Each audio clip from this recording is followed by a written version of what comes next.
Graham Ellington never expected the room to turn silent the moment his mother lifted her hands to speak, but that's exactly what happened inside the Midtown Arts Center in Tulsa, Oklahoma, on a warm Saturday afternoon packed with tension.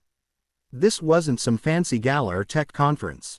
It was a community investment meeting with dozens of residents, city planners, local entrepreneurs, and neighborhood leaders, all anxious to hear what the billionaire was planning to do in their area. But before Graham could even begin, his mother, Marjorie Ellington, tapped his elbow and motioned that she wanted to make the opening remarks herself. That's when everything shifted. At first, people smiled politely, some even clapped. But the moment Marjorie began signing, fast, sharp, confident, the applause faded, replaced by confused glances bouncing across the room. You could almost feel a wave of embarrassment rolling from row to row, the kind that makes people shift in their seats and pretend to understand what's happening. Graham cleared his throat, trying to bridge the awkward moment. "She's saying thank you all for being here," he explained, but Marjorie tapped the table twice, signaling him to stop. She wanted to speak for herself. A few people admired the confidence in her expression. Others whispered to their neighbors, trying to guess what she was saying, and there were those who stared at her hands as if they were watching a foreign movie without subtitles. One man near the front leaned toward his friend and muttered, "So nobody here knows how to follow that." Another woman sat stiff in her chair, clutching a notepad she clearly wasn't going to write anything on. Graham tried again gently, "Mom, maybe let me." She shook her head firmly. Even without hearing her voice, everyone could sense her determination. Her signs were strong, precise, filled with purpose. She wanted them to hear her ideas directly, without Graham filtering anything. She'd spent weeks preparing for this meeting, studying proposals, reviewing neighborhood concerns, and shaping her own thoughts about how to protect families from being pushed out by rising property prices. She had every right to speak, but the room didn't know what to do with her, and that made Graham's chest tighten with a frustration he hadn't felt in years. His mother wasn't helpless. She wasn't fragile. She wasn't confused. She was brilliant, observant, and had more life experience than half the people in that room combined.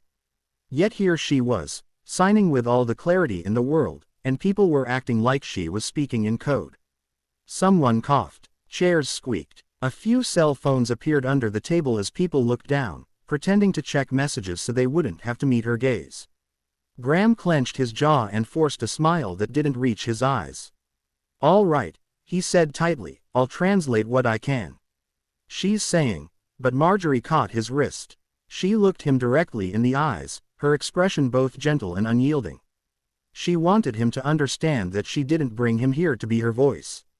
She brought him here because she trusted him to give this community something worth fighting for, but she planned to speak for herself in the process. Behind them, someone whispered, "This is uncomfortable." Another voice answered, "Shouldn't they have brought someone to translate? This is, I don't know, man. Awkward." Graham felt heat rising behind his ears. Awkward. Was that really what they thought this was? His mother was trying to include them, not embarrass them. She believed they deserved transparency straight from her, not filtered through anyone else. And yet, despite all her confidence and preparation, the room was slipping away from her. Graham exhaled slowly, trying to figure out how to pull the moment back together, but the next few seconds would push the tension even further in a way neither of them could have predicted. Graham had been in tight situations before. Board meetings where investors argued over numbers no one could agree on. Live interviews where journalists twisted every answer into a headline, even congressional hearings where nothing he said seemed to satisfy anybody. But none of that compared to the pressure brewing inside this room with his mother standing beside him. He could feel it in the way people leaned back, as if distance would somehow make the situation less uncomfortable. The energy wasn't hostile, just tense. People wanted clarity. They wanted to know what was going on, and Graham, standing at the center of it all, could feel dozens of eyes burning into him, waiting for him to fix the moment. He took a slow breath and whispered to his mother, "They don't understand you. Let me help." Marjorie's fingers moved quickly, sharp enough to show she wasn't backing down. "I prepared for this," she signed. "I have the right to speak." "You do," he replied softly, "but they need someone who—" She cut him off with a look that said she wasn't interested in compromise, not yet. And though he respected her more than anyone in the world, he felt his stomach knot. This meeting wasn't supposed to start with confusion. They planned to present new ideas to expand small businesses, create training programs for teens, and protect homeowners who felt vulnerable. Marjorie had given brilliant input during the planning. She'd been up late with him for nights, reading, analyzing, comparing. Her insights mattered, but right now, none of that was landing. A woman in the front row raised her hand hesitantly. "Excuse me, is she saying something important? Should we wait?" Before Graham could answer, an older man with a baseball cap crossed his arms and groaned. "I thought this was going to be straight information. Why didn't your team prepare for this? You knew she was coming." That one stung, not because he meant harm, but because he was right. Graham should have arranged for an interpreter. He simply underestimated the situation. He assumed he'd translate the important parts and let his mother add details when needed. He assumed the room would have patience. He assumed everyone would at least try. But assumptions don't carry much weight when a room full of people is growing restless by the minute. Marjorie, unfazed, stepped forward and signed even more firmly. Her expression carried a message no one needed to translate. She wasn't embarrassed, and she wasn't backing down. She wanted to speak. She needed to speak. Graham could feel himself getting frustrated, not with her, never with her, but with the situation, with himself, with the entire weight of expectation pressing against him. He tried again. "She's saying." Marjorie touched his forearm and shook her head. Her message was simple. "Trust me." He pressed his lips together, torn between honoring her independence and preventing the meeting from spiraling into confusion. He looked toward the crowd, hoping someone would surprise him, maybe someone who knew sign language, maybe someone who would raise their hand and say they understood. But no one did. A man in the middle row muttered under his breath, "Can we just start the presentation already?" Another leaned toward her friend and whispered, "I feel kind of bad, but what are we supposed to do here?" Graham rubbed the bridge of his nose. The tension was thick enough to feel in the air. His mother, though calm, wasn't blind to it. She scanned the room, her eyes softening for a moment when she caught sight of a woman shaking her head in frustration. Marjorie paused her signing, then tried something different. She slowed her movements, exaggerated certain gestures, even pointed to her binder as she signed, trying to help the room follow along. She wasn't giving up, not even close. Graham felt a flicker of pride watching her adapt, watching her fight to be heard. She'd always been like this, strong, focused, unwilling to disappear into the background just because something was complicated. But even with all that effort, the confusion inside the room didn't lift. People squinted, tilted their heads, tried to guess, but guessing wasn't understanding, and Graham knew something had to give soon. Before he could decide how to intervene, someone in the back of the room stood up, shifting the entire direction of the moment in a way no one expected. It wasn't a councilman, not a business owner, not one of the organizers trying to smooth things over. It was a boy, small and thin, wearing a simple blue t-shirt and a pair of jeans that looked one size too big. He couldn't have been more than 10. He walked out from behind the refreshment table where his mother had been arranging trays of sandwiches and bottled water. She reached for his arm instinctively, whispering something, probably telling him to sit down, but he gently pulled away. Graham blinked, unsure if he was imagining things. The boy stepped closer, raising one hand, not in fear but in confidence. I can help," the boy said, his voice carrying just enough strength to cut through the murmurs. People turned in their seats, eyebrows raised. A few looked relieved just to have something break the tension. One man laughed under his breath, clearly thinking the kid was joking, but the boy wasn't joking. He walked right up to the front, his sneakers squeaking against the polished floor, stopping next to Marjorie like it was the most natural thing in the world. "What's your name, buddy?" Graham asked, trying to sound calm even though the moment felt unusual and unexpected. "Jalen," the boy answered, keeping his eyes on Marjorie. He added a last name quietly, as if unsure whether he should take up more space than he already had. Marjorie watched him with a curious expression. She wasn't annoyed by the interruption. If anything, she looked surprised and hopeful. Jalen pointed to his own chest and said, "I know what she's saying." That set off a whole new wave of reactions. A woman in the front row nearly dropped her notebook. Someone whispered, "Wait, seriously." Another person leaned forward, elbows on knees, suddenly invested. Graham tried to hide his shock. You understand sign language? Jalen nodded. My cousin can't hear. I learned to talk with him. His voice had a slight tremble, not from fear but from the pressure of everyone staring at him. Still, he didn't back away. He didn't stammer. He didn't shrink. He just waited to see if Marjorie wanted his help. She looked at the boy for a long second, then raised her hand slowly and began signing again, this time at a steady, natural pace. She trusted him immediately, something she didn't do often, something Graham noticed right away. Jalen nodded while she signed, his expression focused and respectful. Then he said clearly, she says thank you for being patient, and she wants to talk about protecting families who've lived here a long time.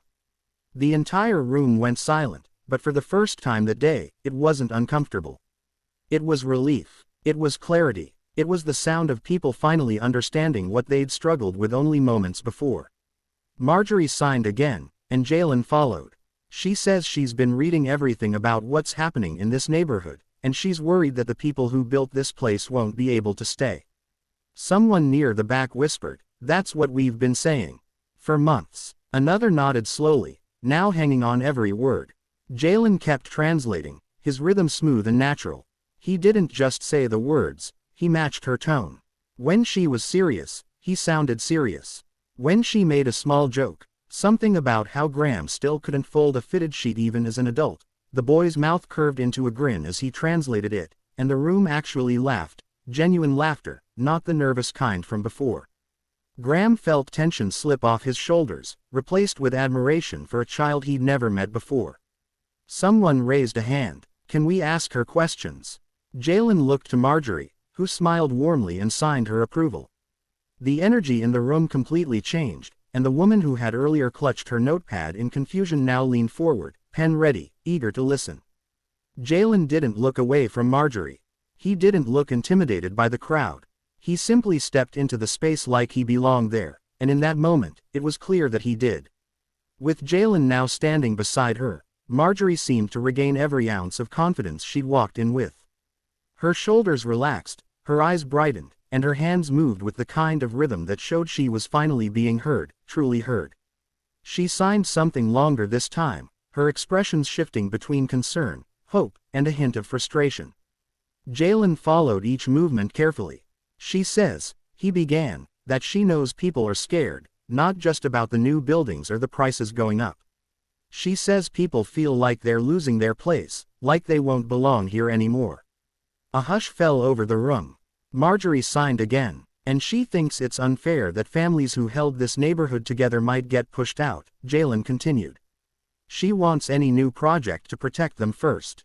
Someone in the middle row leaned back and whispered, finally, somebody gets it. Another added, that's exactly what we've been trying to tell the city. Marjorie paused, noticing the shift in energy. She wasn't naive. She knew she'd walked into a room full of mixed emotions. Some people were excited about investment. Others feared they'd lose their homes. People weren't just confused earlier. Many were angry, some even suspicious. And now that they understood her words, she could sense a different kind of tension rising, not confusion anymore but raw emotion. A man near the aisle stood up. Ask her this, he said, pointing gently toward Jalen. Does she know how many families are already getting letters telling them their rent is going up? Jalen glanced at Marjorie. She signed quickly. She says yes, he translated. She's read all the reports, and she says if she had her way, no one would get pushed out because of someone else's profit. The room murmured again, but it wasn't frustration anymore. It was agreement, relief, connection. But when Marjorie continued, the room tensed once more. She signed with sharper, faster movements. Jalen hesitated for just a second, then spoke clearly. She says some people in this room think she shouldn't be here. She says she can tell when people look at her like she doesn't fit. A ripple moved through the crowd. Some people looked down, others shifted in their seats. A few stared at her with wide eyes, not expecting her to address something so direct. Marjorie wasn't attacking anyone. She wasn't angry, but she wasn't pretending either. She was honest and transparent, and her honesty made the room uncomfortable again, but in a new way, the kind that forces people to reflect. A woman near the front cleared her throat. That's not what we meant, she said gently. We just didn't know what to do. Jalen translated that back to Marjorie. She nodded softly, then signed. Something that made his eyes widen just a little.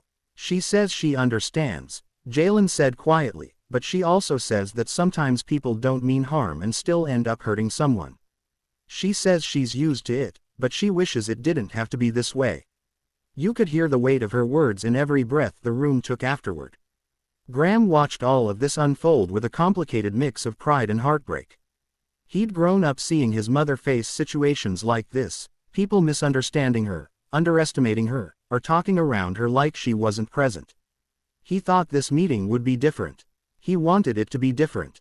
And now, thanks to a 10-year-old kid, it was becoming different, but not without confronting some hard truths first. A man in the back raised his hand slowly. Ask her what she thinks we should do, he said. Not the city, not the developers, us, the people who live here. Marjorie lifted her hands again, her expression soft but firm, and as she began signing, the entire room leaned in, truly ready to hear every word. But they had no idea that what she said next would not only answer their question but move someone in the room to tears. Marjorie signed for several seconds before Jalen began speaking, almost as if he needed a moment to absorb the full weight of her message. When he finally opened his mouth, his voice held a quiet strength none of them expected from someone his age. She says the first thing you all should do is stop thinking you're fighting alone, he translated. She says every neighborhood that's ever survived changes did it because people worked together, not apart. A woman near the aisle took off her glasses and wiped her eyes discreetly. The room wasn't just listening, they were feeling every word. Marjorie continued, her hands moving with purpose. She says you shouldn't wait until the last minute to speak up, Jalen said. She says people deserve to know what's happening to their homes before it's too late. Someone whispered, exactly. Another nodded slowly, absorbing every piece of it. Then Marjorie paused, her eyes softened, and she lifted her hands again, slower this time, more deliberate.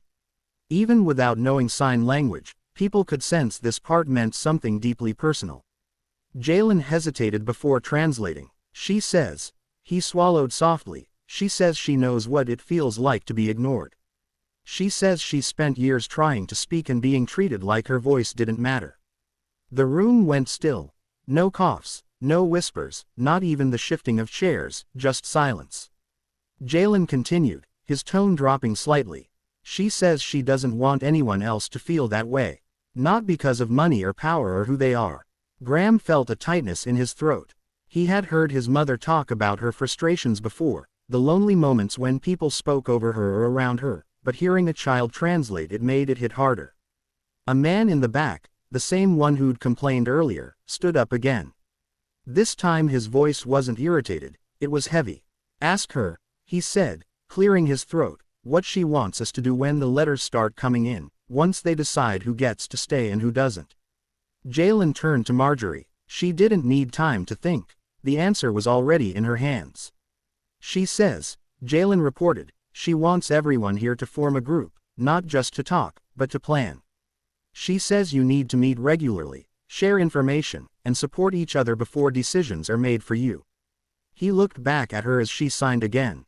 She says she'll help, and Graham will help, but she needs everyone to speak up at the same time. The room buzzed softly, not with frustration or confusion but with agreement. People looked at each other, nodding, murmuring things like, she's right, we should have done that already. Jalen and Marjorie had done what no one else could that day. They united a room that walked in divided, but another shift was coming. As Marjorie finished signing, a teenage girl near the sidewall, maybe 14 or 15, wearing a hoodie and holding a sketchbook in her lap, raised her hand slowly. Can I? She said, her voice trembling. Can I ask her something? Jalen nodded gently. You can ask anything. The girl looked down at her sketchbook for a moment before lifting her eyes again. Can you ask her if she ever got tired of explaining herself to people who didn't listen? A few people inhaled quietly, taken off guard by the rawness of the question. Jalen turned to Marjorie. She watched the girl closely before lifting her hands to respond, her movements calm, almost soothing. She says yes, many times, Jalen translated softly.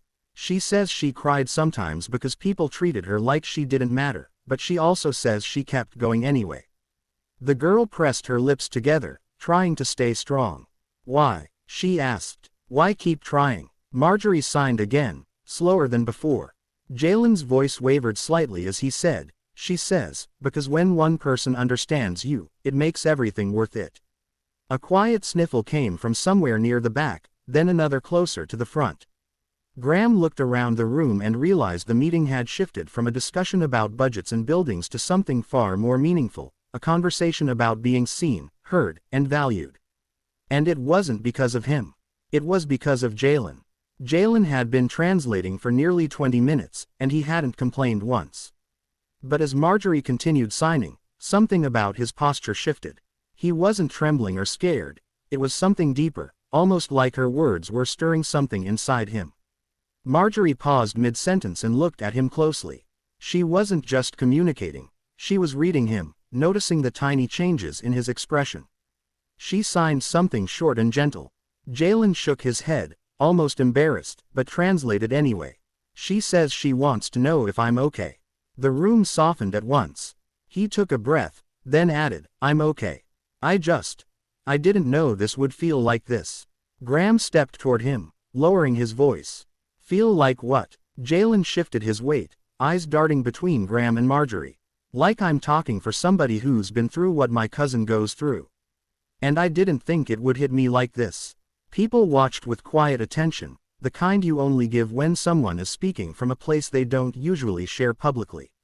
Marjorie signed slowly, her hands tender, grounding. Jalen wiped his palm against his jeans and translated. She says she understands. She says sometimes helping someone else makes you feel things you forgot you were carrying. A few people nodded, relating instantly. Then Marjorie continued signing, but this time Jalen didn't speak. He just watched her hands carefully, blinking a few times. Graham stepped closer. Jalen, what's she saying? The boy swallowed hard. She's asking me something. What? Jalen hesitated, then answered. She's asking if anybody ever made me feel small, like I didn't belong somewhere. The air thinned. No one spoke. Jalen's eyes drifted to his mother across the room. She stood silently behind the table, her hands pressed flat against her apron, watching her son with an expression that mixed pride and worry. He turned back to Marjorie. She says, he murmured, that it's okay if I don't want to answer. But Jalen lifted his chin a little higher. I want to, he said. The room leaned in. It happens. At school, he admitted. Some kids say stuff because my cousin can't hear. They say he's slow or weird, or that I'm weird for learning how to talk with my hands. He paused, pressing his lips together. They say people like him shouldn't be in the same classes. Someone whispered a soft, pained, oh no, under their breath. Jalen kept going. I always try to defend him, but sometimes they don't listen to me either. Silence draped over the room like a heavy blanket. People shifted, not from discomfort but from realization. This boy wasn't just translating. He was connecting. He was reliving. He was revealing why he stood up in the first place. Marjorie placed a hand over her heart and signed something slow and meaningful. Jalen's eyes glistened as he translated. She says she's sorry, and she wishes people didn't treat you or your cousin that way. She says people forget how much words can hurt. A woman near the front quietly covered her mouth. Jalen added, his voice quieter now, she says you're brave, and she says she's grateful you helped her today. He looked up at Marjorie again, and in that moment the connection between them felt older than the hour they'd known each other, two people from different generations and different stories, but somehow understanding each other better than most people in their own lives. Graham took a breath, letting the emotion settle, but he could see something transforming in the room, a gentleness replacing the earlier tension. One man broke the silence. Jalen, he said softly, thank you, really. Others murmured the same. Jalen's cheeks flushed, the praise making him shy for the first time all afternoon. But Marjorie wasn't finished. She lifted her hands again, her movement slower, wrapping the moment in warmth. Jalen cleared his throat. She says the only way things get better is when someone speaks up sooner than expected. His voice steadied, and she says that's what I did today. A quiet wave of emotion rolled through the crowd, the kind that hits in the chest, not the head. The meeting officially ended, but almost no one left right away. People stayed in small groups, talking softly, comparing thoughts, trading phone numbers, making promises to meet again. The energy in the room had changed from tense to connected, the kind of atmosphere that feels like something meaningful just took root. But Graham wasn't focused on the crowd. His eyes were on Jalen and Marjorie at the front of the room. Jalen stood next to her, still processing everything that had happened. His mother approached slowly, wiping her hands on her apron even though they were already clean. She put a hand on his shoulder. "You all right?" Jalen nodded. "Yeah, you sure?" He took a second, then nodded again with a bit more confidence.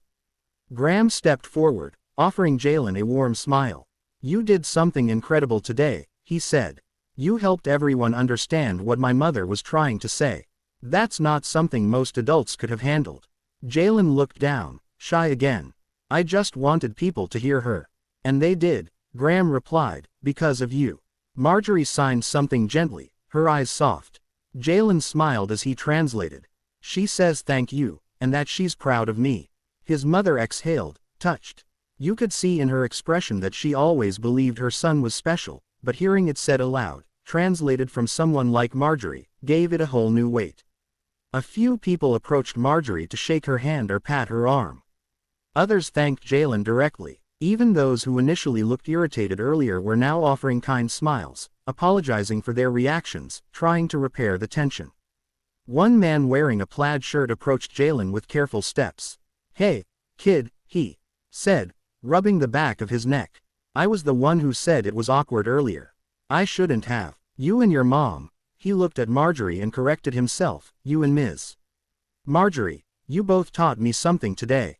Jalen nodded politely. He didn't need the apology, but he appreciated it. As the man walked away, Graham crouched slightly to get on Jalen's level. "Listen," he said, lowering his voice, "I know today might have taken a lot out of you, and you didn't have to stand up. Nobody expected you to." Jalen shrugged. "But she needed someone." "That's true," Graham said, "but you also needed something today, too." Jalen frowned. "What do you mean?" He pointed gently toward the space between Jalen and Marjorie. "You found someone who sees you. Not just as a kid who knows sign language, but someone who understands what you've been carrying." Jalen glanced at Marjorie. She smiled, touched her chest, and signed something short and sweet. Jalen translated, barely above a whisper. "She says she's glad she met me." Graham continued, "You also showed everyone in this room what real courage looks like. Sometimes bravery doesn't come from being the loudest or the strongest. It comes from stepping in when no one else does." Jalen absorbed the words quietly. His mother spoke to Graham, her voice tinged with both gratitude and surprise. "I didn't know he would do something like this. I mean, he's always been protective of his cousin, but this, I didn't expect it."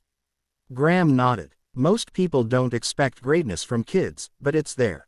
Sometimes they just need a moment big enough to show it. Jalen looked up at him.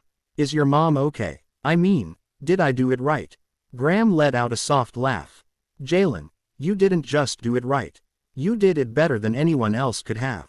Marjorie gently took Jalen's hand and squeezed it, then signed to him again, her face full of emotion.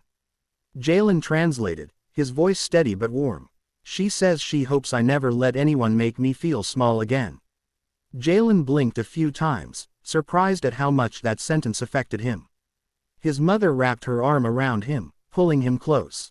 The room around them continued buzzing with conversation, but it felt like the three of them were standing in their own quiet circle of connection.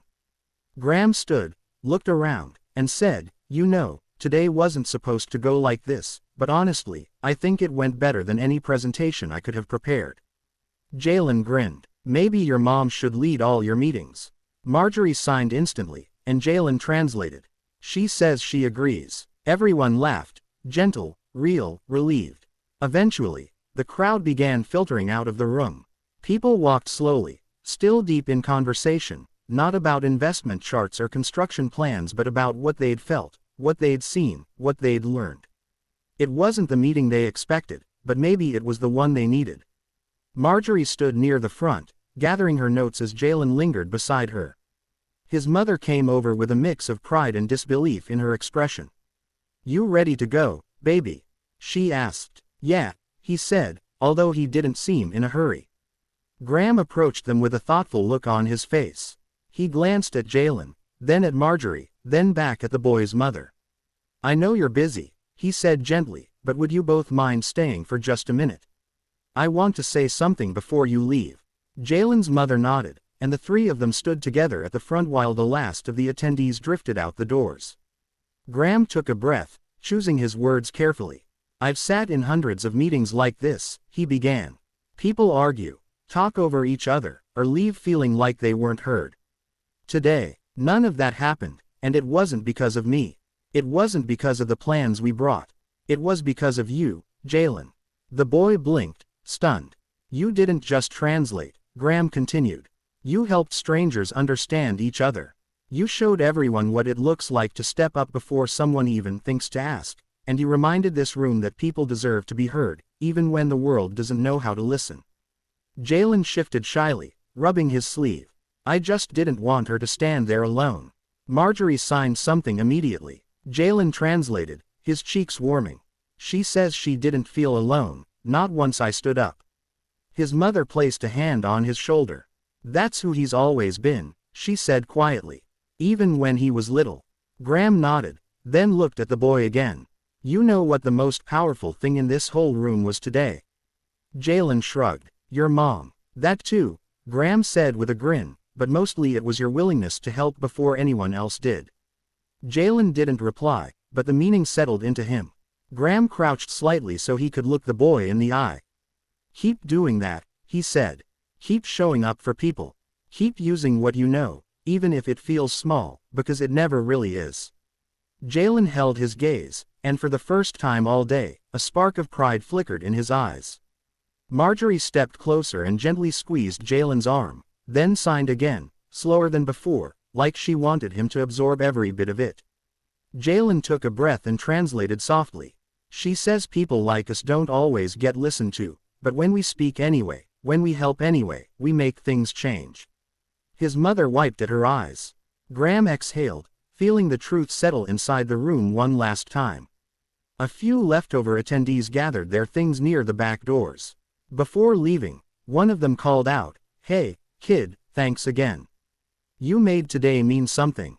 Jalen waved shyly. Marjorie signed a final message to him, and Jalen translated with a smile breaking across his face. "She says she hopes I remember today for a long time." And he added, his voice softer, "I think I will." Graham placed a hand on Jalen's shoulder, careful and respectful. "I hope you do, and I hope everyone who walked out of here today remembers it too." The boy nodded. Marjorie gathered her binder. Jalen's mother took her son's hand, and together they started toward the exit. Graham watched them go, feeling something shift inside him, a reminder that no amount of money, influence, or status could ever replace the impact of genuine human connection. Sometimes the biggest change comes from the smallest voice in the room, and sometimes the people we expect the least from end up carrying the most. Jalen paused at the door and looked back one last time, not because he needed anything, but because he understood the weight of what had happened. He lifted his hand, not to wave, but to sign a simple thank you to Marjorie. She smiled, touched her heart, and signed it back. Then the door closed behind them, ending a meeting that no one in that room would ever forget. At the heart of this story lies a simple truth. People deserve to be heard, everyone, no exceptions. And when we take a moment to listen, truly listen, we open doors that could change someone's life, including our own. You never know who might step forward when you give them the chance.